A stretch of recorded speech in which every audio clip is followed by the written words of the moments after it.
как я завожу свой автомобиль. Сначала включаю зажигание,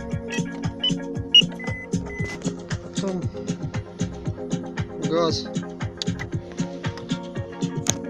просто не нажимая на педали, ничего.